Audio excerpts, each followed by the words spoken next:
बहू और बेटी समान पारिवारिक कहानी। माँ, मैं बहुत थक गई हूँ घर संभालते संभालते। सोनम ने कहा, यहाँ मेरी थकान किसी को नजर ही नहीं आती। मैं कुछ दिन आराम करना चाहती हूँ। सोच रही हूँ कुछ दिनों के लिए अपने मायके हो आऊँ। आते हुए बच्चों को भी साथ ले आऊंगी।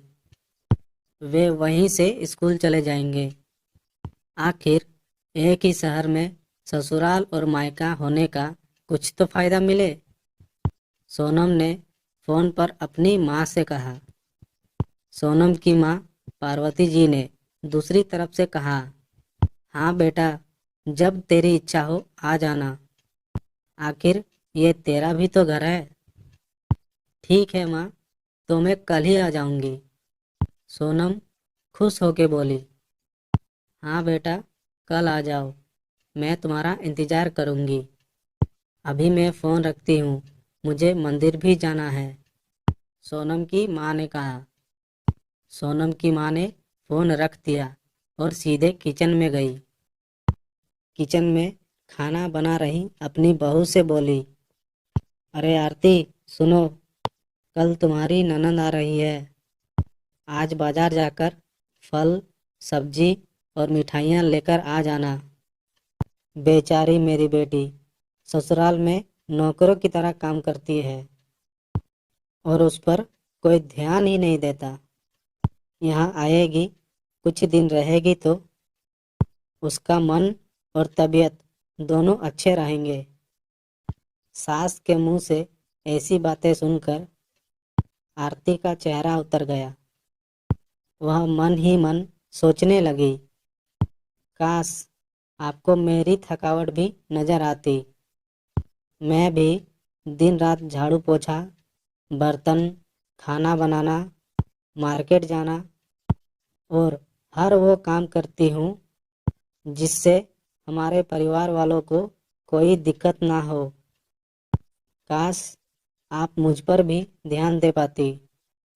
आपकी बेटी तो जब मन में आता है यहाँ आ जाती है, लेकिन मैं साल में एक बार ही अपने माँ के पास जाती हूँ। तब भी आपको प्रॉब्लम होती है। मैं भी इंसान हूँ, मेरा भी मन है।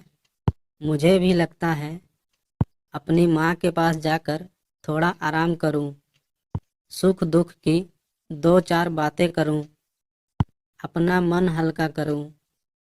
भगवान, अब आप ही कुछ करो ताकि मेरी सास की आंखें खुले और उन्हें भी मेरी थकावट नजर आए।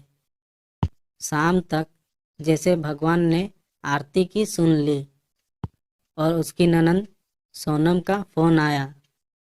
सोनम ने अपनी माँ से कहा कि उसकी सास ने उसे मायके आने के लिए मना कर दिया है, इसलिए वो इस बार नहीं आ सकती। सोनम की माँ ने कहा, ऐसे कैसे मना कर दिया? पहले तो कभी वह तुम्हें आने के लिए नहीं रोकती थी, इस बार भला क्या हो गया? लाओ, मेरी बात कराओ, मैं उन्हें समझाती हूँ। सोनम ने फोन अपनी सास को दे दिया। सोनम की माँ ने कहा, नमस्कार समधन जी, आपसे कुछ कहना था। समधन जी ने कहा, कहिए, क्या कहना है? दरअसल कल त्योहार है, इसलिए सोनम अपने मायके आना चाहती है। अगर आप उसे भेज दें तो अच्छा रहेगा। सोनम की सास ने कहा, देखिए समधन जी, आपकी बेटी मायके जाकर रहे, इस बात के लिए हमने उसे कभी नहीं रोका और इस बात से हमें कोई प्रॉब्लम है भी नहीं। कुछ दिनों पहले मैं अपने रिश्तेदार के शादी में गई थी। वहाँ आपकी बहू आरती की माताजी से मिलने का मौका मिला। उनसे गपशप करने के दौरान उनकी बातों से पता चला कि आरती को साल में एक बार ही अपने मायके जाने का मौका मिलता है, और वह भी बहुत कम समय के लिए। मुझे लगता है आपको पहले आरती को उसके मायके भेज देना चाहिए, और जब वह मायके होकर आ जाएगी तो मैं सोनम को आपके पास भेज दूंगी।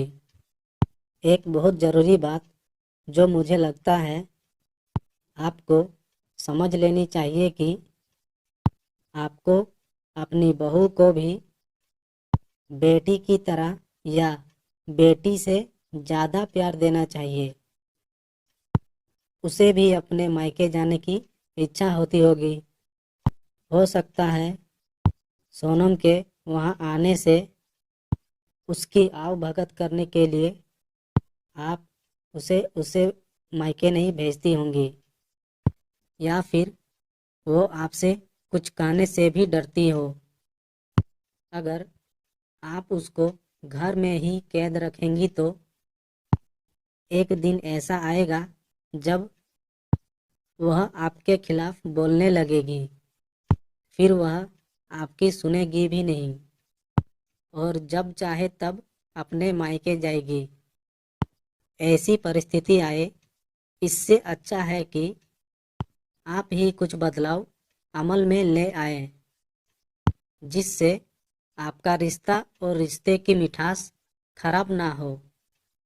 सोनम की मम्मी को अपनी समधन के शब्द में, हर एक शब्द में सच्चाई नजर आई। उन्हें महसूस हुआ कि उन्होंने अपनी बेटी के प्यार में अंधे होकर कभी भी अपने बहू के मन का विचार ही नहीं किया। उन्होंने हमेशा ही अपनी बेटी को अपनी बहू से ऊपर रखा। दूसरी तरफ सोनम भी अपनी भाभी के बारे में हो रही इस बातचीत को सुन रही थी। उसने भी रियलाइज किया कि वह कभी भी अपनी भाभी के साथ ठीक से बात नहीं करती, और जब जब वह अपने मायके जाती है तो भाभी थोड़ी उदास रहती है। सोनम की मम्मी ने अपनी बहू को बुलाया और उससे कहा कि आरती, कुछ दिनों के लिए सोनम नहीं आने वाली है, इसलिए पहले तुम अपने मायके होकर आ जाओ। यह सुनते ही आरती का चेहरा खिल गया, क्योंकि यह पहली बार था जब उसकी सास ने सामने से उसे अपने मायके जाने के लिए कहा था। अगले दिन आरती अपने मायके गई, और इस बार एक दो दिन नहीं बल्कि पूरे हफ्ते भर रहकर आई। अपने माँ बाप से, अपने रिश्तेदारों से मिलकर आई, और जब वह लौटकर आई तो उसका चेहरा खिला हुआ था, उसकी आंखें चमक रही थी। आरती के आने के बाद सोनम भी अपने मायके आई, और इस बार वो खुद सामने से अपनी भाभी से खुशी खुशी मिली और अच्छे से बात की। सोनम ने अपनी माँ से बात करके उन्हें भी अच्छे से समझाने में मदद की कि वह कहीं न कहीं आरती के साथ गलत व्यवहार कर रहे थे। दूसरी तरफ आरती अपने ससुराल वालों के बदले रवैये से बहुत खुश थी।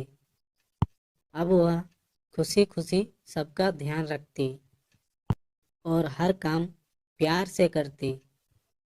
वह ध्यान रखती कि कोई भी ऐसी बात या काम ना करे जिससे घर में तनाव का माहौल पैदा हो। अब सोनम की मम्मी अपनी बहू को खुद ही समय समय पर मायके भेज दिया करती।